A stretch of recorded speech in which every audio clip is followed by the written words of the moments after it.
গণতন্ত্রকামী দক্ষিণ কোরিয়ার জনগণের এই আন্দোলন দেখলে অনেকেই ভেবে নেবেন গণতন্ত্র পুনঃপ্রতিষ্ঠার লড়াই, তবে বাস্তব চিত্র পুরোটাই উল্টো। মার্শাল ল জারির কারণে সাময়িকভাবে বরখাস্তকৃত প্রেসিডেন্ট ইউন সুক ইউলের পক্ষে চলছে এই আন্দোলন। ইউলের বিরুদ্ধে জারিকৃত গ্রেপ্তারি পরোয়ানা কার্যকরের বিরুদ্ধে সমর্থকরা অবস্থান নিয়েছেন প্রেসিডেন্ট বাসভবনের সামনে।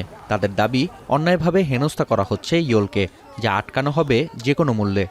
So we gathered here, protect our president. The other party, they tried to arrest him, which is really illegal.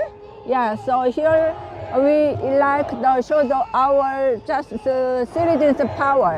불법 탄핵 집단에 의해서 대한민국의 체제가 지금 위기에 다가와 있어서 자녀와 함께 나왔습니다. 나라를 지키려고.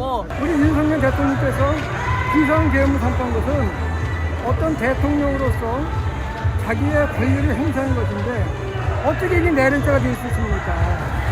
টালমাটাল রাজনৈতিক পরিস্থিতিতে এমন আন্দোলন শাপে বর হয়ে এসেছে ইউলের জন্য।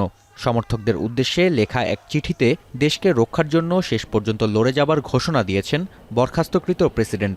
তবে এমন পদক্ষেপের মাধ্যমে ক্ষমতাসীন দল পিপিপির সমর্থকদের রক্তক্ষয়ী সংঘর্ষের দিকে ঠেলে দেয়া হচ্ছে বলে অভিযোগ বিরোধী দল ডেমোক্রেটিক পার্টির। এমন পরিস্থিতিতেও ইউলকে গ্রেপ্তারের বিষয়ে বদ্ধপরিকর তদন্তকারী দল। গ্রেপ্তারি পরোয়ানার মেয়াদ সোমবার পর্যন্ত থাকলেও এর আগেই দেশটির দুর্নীতি বিরোধী সংস্থা সিআইও বিতর্কিত প্রেসিডেন্টকে গ্রেপ্তারের ঘোষণা দিয়েছে। এদিকে বৃহস্পতিবার শপথ নিয়েছেন সাংবিধানিক আদালতের নতুন 2 বিচারক। এতে করে আদালতে বিচারকের সংখ্যা দাঁড়ালো 8-এ। ইউন সুক ইউলের অভিশংসনের বিষয়টি সুরাহা করবে সাংবিধানিক আদালত, যেখানে অভিশংসন কার্যকরের জন্য সম্মত হতে হবে অন্তত 6 বিচারককে। নাফিয়া আরমান মনন, এখন বিশ্ব।